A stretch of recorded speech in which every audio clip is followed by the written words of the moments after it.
Break पे जाने से पहले बात की थी हमने बैकअप के हवाले से कि अगर इंडिया के हार्दिक पांड्या जो है वो इंजर्ड हुए हैं तो उनके पीछे स्ट्रॉन्ग बैकअप है। But what about Pakistan?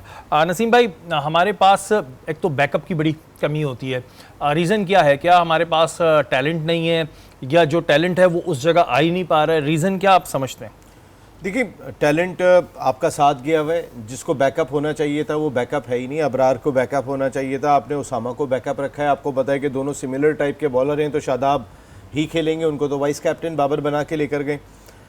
Abrar को बैकअप में होना चाहिए था, जमान को बैकअप में होना चाहिए था, वसीम जूनियर को लेके गए। मेरा नहीं ख्याल कि वसीम जूनियर को आप मौका देंगे आप इस तरह की बैटिंग पिचेस के ऊपर। तो आपने बैकअप ही ऐसा रखा है कि किसी को लेकर ही नहीं गए। जो अगर सच्चाई से देखें आप सिमिलर टाइप के प्लेयर्स आपको दिखाई दिए। सलमान अली आगा, इफ्तिखार अहमद, दोनों तकरीबन एक ही तरीके के प्लेयर हैं। आपने बहुत ज़्यादा एफर्ट नहीं किए आपने। और देखिए, मैं आपको एक और चीज़ बताऊं शरीफ भाई, आमतौर पे हमारे यहाँ पे ये बहस बहुत पहले से हो रही है।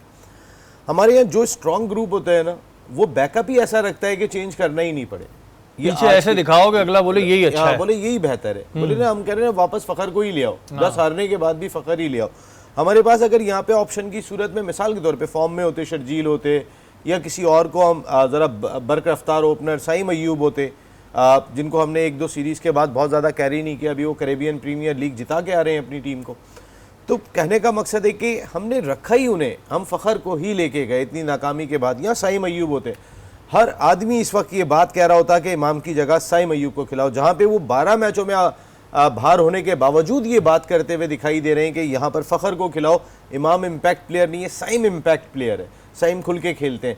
लेकिन उनको नहीं रखा क्योंकि कैरी नहीं किया। वो तो मकसद है कि जिस अंदाज से आप हारिस को लेकर गए हैं, हारिस को पता है आपने खिलाना ही नहीं है। हारिस को टॉप ऑर्डर में जाएंगे, वो 1 या 2 मैच में वो खेलते ही T20 की क्रिकेट है, इधर उधर मारते हुए आउट हो जाएंगे। उसके बाद पता चला कि हारिस तो है ही नहीं इस फॉर्मेट का खिलाड़ी, वापस लाओ।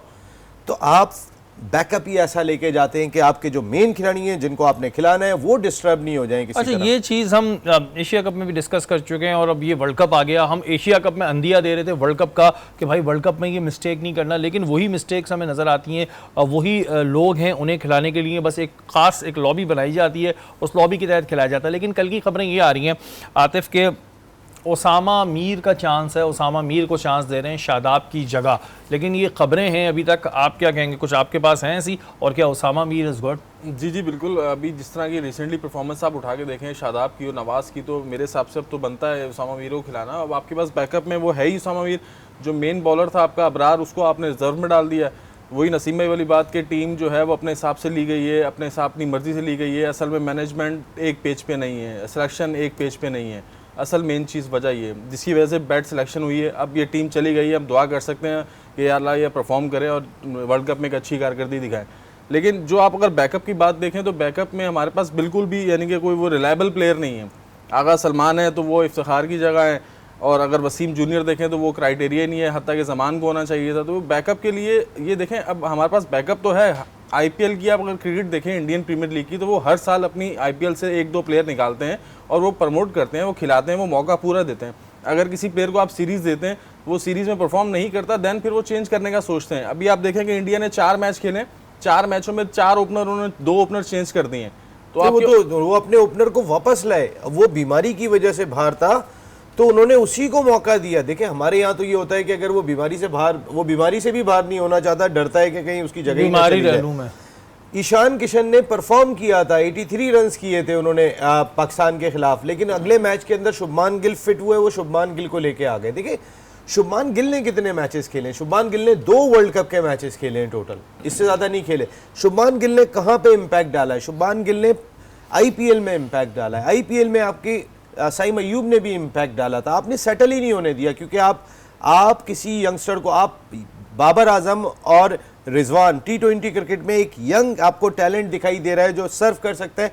कोई एक अपनी जगह छोड़ के उस बच्चे को उसके नंबर पे तो खिलाओ, 3 पे। नसीम भाई जगह ही तो नहीं छोड़ना चाहता ना कोई। कहता है जगह छोड़ेंगे फायदा क्या होगा हमारा? शरीफ भाई, वो 3 नंबर पे उसको खिला रहे हो आप, वो बचपन से ओपन कर रहा है, एक यंग बच्चा है, आप कम से कम उसको सेट करो। आप इतने सीनियर हो गए हो, आपकी जगह तो खतरे में नहीं है ना, लेकिन आप अपनी जगह नहीं छोड़ोगे। फ़खर को 4 पे भी खिलाया, 6 पे भी खिलाया T20 में, और लेकिन बाबर ने और रिजवान ने अपनी जगह नहीं छोड़ी, भले टीम 170 की हो जाए। अब उन्होंने कुछ स्ट्राइक रेट बेहतर किया। जब मीडिया और फॉर्मर क्रिकेटर्स बहुत चीखे हैं ना, नसीम तो भाई थोड़ा आपके पास बेहतर कोई किया। खबरें हैं उसामा मीर की? क्योंकि होता है एंड में यही है कि खबरें तो आ जाती हैं लेकिन फिर हमें ग्राउंड में शादाब मुस्कुराते हुए नजर आए थे। फिर भी कुछ कह नहीं सकते हैं, शायद हो सकता है कल मुस्कुरा रहे हैं। उसकी वजह यह है कि आज पाकिस्तान क्रिकेट टीम का ऑप्शनल ट्रेनिंग सेशन था चिन्ना स्वामी स्टेडियम बेंगलोर में। उसमें 5 क्रिकेटर्स नहीं थे, उनमें एक उसामा मीर भी नहीं थे। उसामा मीर के हवाले से कई दिन से खबरें आ रही हैं, कोई बुखार था, कोई वायरल इन्फेक्शन था, उनके मुख्तलिफ टेस्ट के लिए लेके जा रहे हैं। जब ये चीज़ मैं सुनता हूँ और उसके बाद वो आज देखें, मैंने मोस्टली देखा है कि जितने टूर्स पे हम गए टीम के साथ, जब कोई खिलाड़ी अगले दिन खेल रहा होता है ना, आप उससे पहले ट्रेनिंग सेशन में जाके देख लें, आपको अंदाजा हो जाता है हाँ यार कल के मैच में इसको चांस मिल रहा है। क्योंकि जो बाहर हो रहा होता है उसको इतना टाइम नहीं मिलता, उसमें वो एनर्जी भी नजर नहीं आती बेचारा। हाँ, तो मिलना ही जितना नहीं था। अगर आपने कवर किया, आप समझ जाते हैं भाई कल इनकी बारी है, कल जितना मेहनत की है तो ये समझ में आ जाता है। आज के दिन उसामा मीर का ना होना, मैं कई दिन से सुन रहा हूँ ये बात, हम इतने दिन से बात कर रहे हैं कि शादाब से परफॉर्म नहीं हो रहा तो भाई उसामा मीर को खिला के देख लो। लेकिन एक ही खबर आ रही है कि वो वायरल इन्फेक्शन में उनके टेस्ट हो रहे हैं। अच्छा नसीम भाई, मुझे अच्छी तरह याद है कि जब एशिया कप हो रहा था तो आ गया था कि जी सऊद शकील को चांस मिल रहा है, सऊद शकील को चांस मिल रहा है, और उसके उनका अगले नाम टीम में आ गया, अगले दिन बुखार 11 हो गया। रुकनी टीम अनाउंस हो गई। हाँ, अगले दिन बुखार हो और गया। फिर इनको बहुत तो- से जो जराए हैं उनके जानने वाले, उन्होंने बताया कोई बुखार नहीं हुआ था। ये तो एक दिन पहले ट्रेनिंग में दिखाई नहीं दे रहे हैं, तो उनका तो अगले दिन बुखार का पता चला था। तो आप समझ जाए कि कुछ भी हो सकता है। अच्छा नसीम भाई, ये तो नहीं कि ये जो हम सिटी चेंज कर रहे हैं, कभी हमारा बेंगलोर में है, कभी अहमदाबाद में है, मौसम की वजह से भी फर्क पड़ रहा हो खिलाड़ियों को?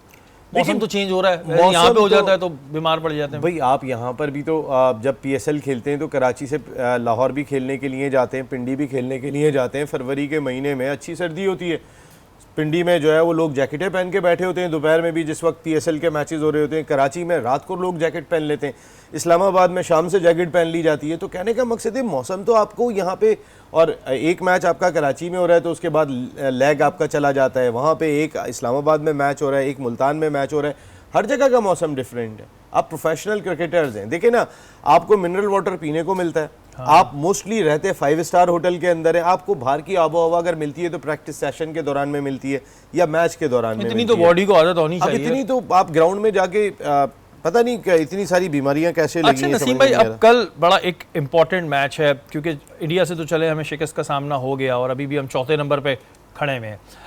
कल एक इम्पॉर्टेंट मैच है। अगर हम उनके स्पिन डिपार्टमेंट पे बात करते हैं, एडम जंपा इस वक्त में आउट क्लास जा रहे हैं। अगर हम कंपैरिजन करें एडम जंपा से ही, औरों से नहीं कर रहे, और हमारा स्पिन डिपार्टमेंट, तो कहाँ देख रहे हैं आप? मैं एडम जंपा की पिछले मैच में परफॉर्मेंस अच्छी है। देखिए एक चीज़ मैं आपको बताऊं, मैं कहीं ना कहीं होपफुल इसलिए भी दिखाई देता हूं कि इस वर्ल्ड कप में मुझे वो ऑस्ट्रेलिया नहीं लग रही। लेकिन नसीम भाई, उन्होंने, आपने कहा था और उन्होंने बहुत सीरियस लिया हाँ, आपकी वो बात लास्ट को। मैच बड़ा कमबैक करके जीत के आ रहे हैं। लेकिन मैं फिर कह रहा हूँ, मुझे ये ऑस्ट्रेलिया नहीं लग रही, मुझे ये इंग्लैंड नहीं लग रही है। मुझे इसमें अगर तगड़ी टीमें इस वर्ल्ड कप में लग रही हैं तो न्यूजीलैंड लग रही है, साउथ अफ्रीका लग रही है, इंडिया लग रही है। इस वर्ल्ड कप में मैं बहुत हैरान हूं कि डिफेंडिंग चैंपियन अब तक वो इम्पैक्ट नहीं डाल पाए, या ऑस्ट्रेलिया भी या पाकिस्तान भी। पाकिस्तान के बारे में भी एशिया कप से पहले कह रहे थे कि ये तो कौन रोकेगा इनको, हाँ। इनके बॉलर्स को, इनके स्पिनर्स को, इनके बैटर्स को। इंडिया का ही मीडिया कह रहा था, इंडिया के ही फॉर्मर प्लेयर्स जो है वो इतने खौफजदा थे